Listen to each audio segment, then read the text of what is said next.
हमेशा रहती है उपयोगी। जाने क्या है ये? महाभारत को अमूमन युद्ध से संबंधित ग्रंथ माना जाता है, पर वास्तव में यह जीवन के हर पहलुओं से जुड़ा हुआ ग्रंथ है, जिसकी उपयोगिता व प्रासंगिकता कभी खत्म नहीं होती। ये ग्रंथ आमजन से लेकर राजनीति व प्रबंधन के कई गुण में सिखाता है। आज हम आपको महाभारत की 13 ऐसी सीखों के बारे में बता रहे हैं जो जीवन के हर क्षेत्र के लिए उपयोगी है। महाभारत सिखाता है कि लड़ाई या युद्ध किसी भी व्यक्ति या देश के लिए अंतिम विकल्प होना चाहिए। शिशुपाल के बार बार आक्रमण पर भी श्री कृष्ण युद्ध से बचते रहे। जरासंध, कालयवन और बाणासुर के आक्रमण पर उन्होंने मथुरा को छोड़ रणछोड़ कहलाना भी स्वीकार किया, पर वे अंत तक युद्ध टालने रहे। महाभारत से पहले भी उन्होंने कौरवों को शांति दूत के रूप में खूब समझाया।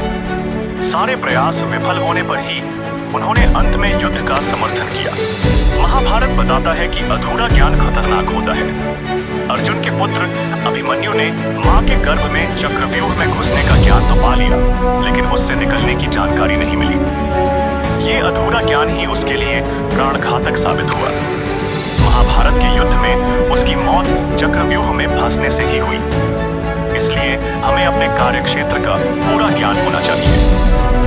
महाभारत युद्ध का आधार कौरवों व पांडवों के बीच खेला गया जुआ था, जिसमें पांडव जीत के लालच में अपना सब कुछ हारने के बाद पत्नी द्रौपदी को भी दांव पर लगा उसे गवा देते हैं, जिसके बाद भरी सभा में उसका चीरहरण ही महाभारत युद्ध का मुख्य कारण बना।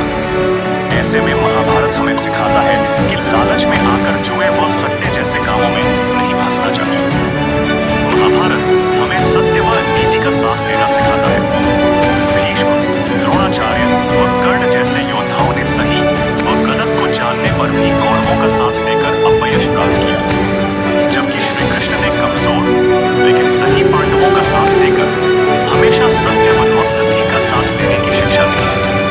पांडवों की जीत ने यह भी साबित किया कि अंत में विजय सत्य की होती है। महाभारत दोस्ती की भी अनूठी मिसाल है। भगवान श्री कृष्ण ने अपने मित्र अर्जुन की हर परिस्थिति में सहायता की। महाभारत युद्ध में सारथी की भूमिका निभाकर गीता का उपदेश देकर सही रास्ते पर चलने की शिक्षा भी दी। महाभारत में कर्ण व दुर्योधन की मित्रता भी यह सीख देती है कि दोस्त यदि गलत है तो उसका साथ नहीं देना चाहिए, वरना उसकी गिनती खलनायकों में होती है और वह अपयश का भागी होता है। धृतराष्ट्र ने बेटे दुर्योधन को राजा बनाने के लिए उसके हर पाप में साथ दिया।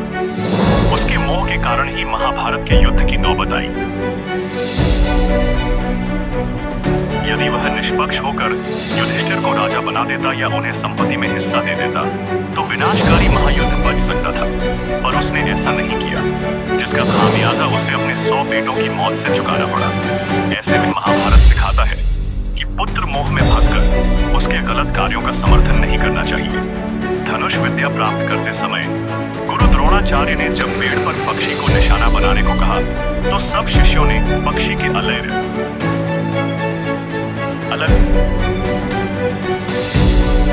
अलग अंगों के देखे जाने की बात कही, पर अर्जुन ने केवल उसकी आंख को लक्ष्य कर केवल वही देखने की बात कही। इसी तरह द्रौपदी के स्वयंवर में भी अर्जुन ने केवल मछली की आंख को ही लक्ष्य बना उसे भेद दिया। इससे साबित होता है अपने लक्ष्य पर केंद्रित रहकर ही मनुष्य सफल हो सकता है। महाभारत दूसरों का हक नहीं छीनने की सीख भी देता है। पांडवों के राज्य का हक छीनने पर कौरवों का नाश ही हुआ, जबकि कंस का वध कर उसका राजपाट अपने नाना उग्रसेन को सौंपकर श्री कृष्ण ने प्रसिद्धि प्राप्त की। ऐसे में दूसरों के अधिकार या संपत्ति पर कभी हक नहीं जमाना चाहिए। महाभारत में एकलव्य को धनुष विद्या सीखने के लिए गुरु नहीं मिले, पर उसने इस विद्या को सीखने का संकल्प लेकर अभ्यास कर ही धनुष विद्या में महारत हासिल कर लिया। ये कथा हमें सीख देती है कि मनुष्य अभ्यास, मेहनत व संकल्प से किसी भी क्षेत्र में सफलता हासिल कर सकता है।